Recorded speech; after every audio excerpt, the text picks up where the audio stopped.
Happy New Year, everyone. So this video is me fitting a window mechanism to my Tesla Model 3. Found anything that I've done on the Tesla to be quite straightforward in that it comes apart quite nicely and goes back together quite nicely as well. And I'd say this as a difficulty rating is about a 5 out of 10. Pretty straightforward. I've just done a few little clips just to show the basics. I haven't done an elaborate video. I was going to put the camera on a tripod, but it's in the back of the shed and I can't be bothered to get it out. So you've got a basic little video, but it explains all of the steps to take it off and put it back on and adjust a few bits. So hope it's helpful for people. And yeah, see you on the next one. So first thing we need to be doing is the reflector here needs to come out. So just a little plastic trim tool remover, get that out. And then there's a torque screw, which I think is a T20. Then there is one under here. Then there is one under there as well. So get them out. And then you want to get a trim tool under there. Just pull the trim out and then get your fingers in there. And then you can just pop it out and then just lift it up and it will come off its runner.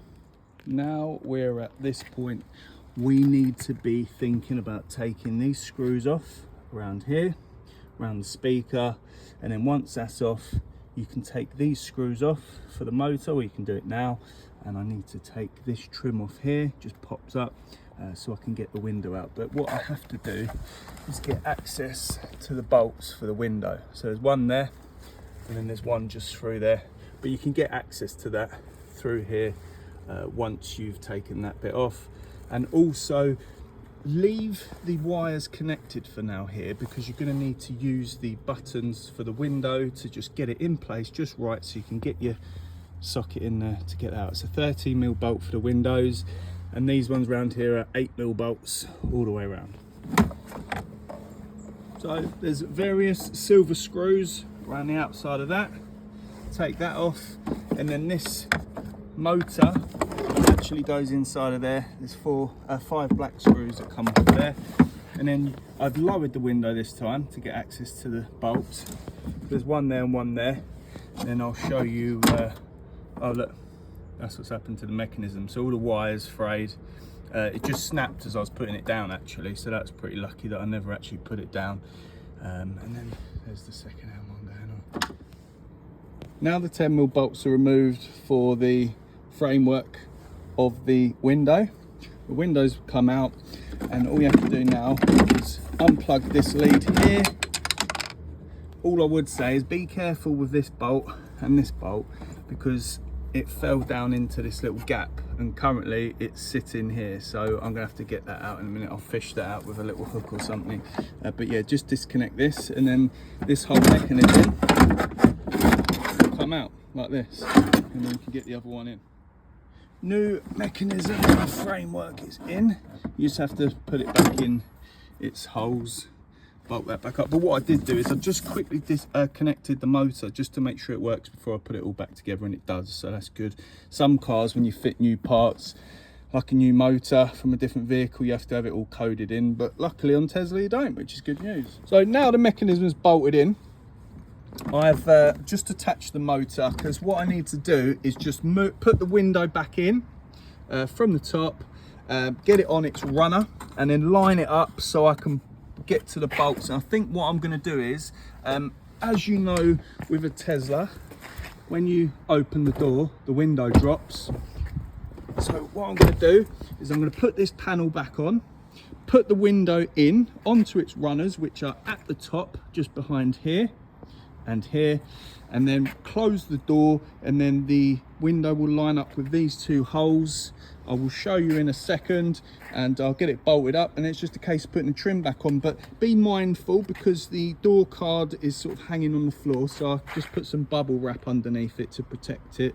It's a little bit fiddly putting it back on your own. You just need to sort of maneuver the door card out of the way, but it's pretty easy really. It's just you know, this has only taken me 30 minutes to this point, so I'm almost done. I think I'll be done in about 10 minutes.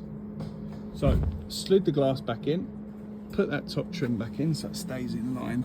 But what you've got there, just in front of my finger, sort of squarish hole, is where you're going to put the 13mm nut, but it's just not in line to get the socket in there. So if we trick the door into thinking it's closed, the window just went up then.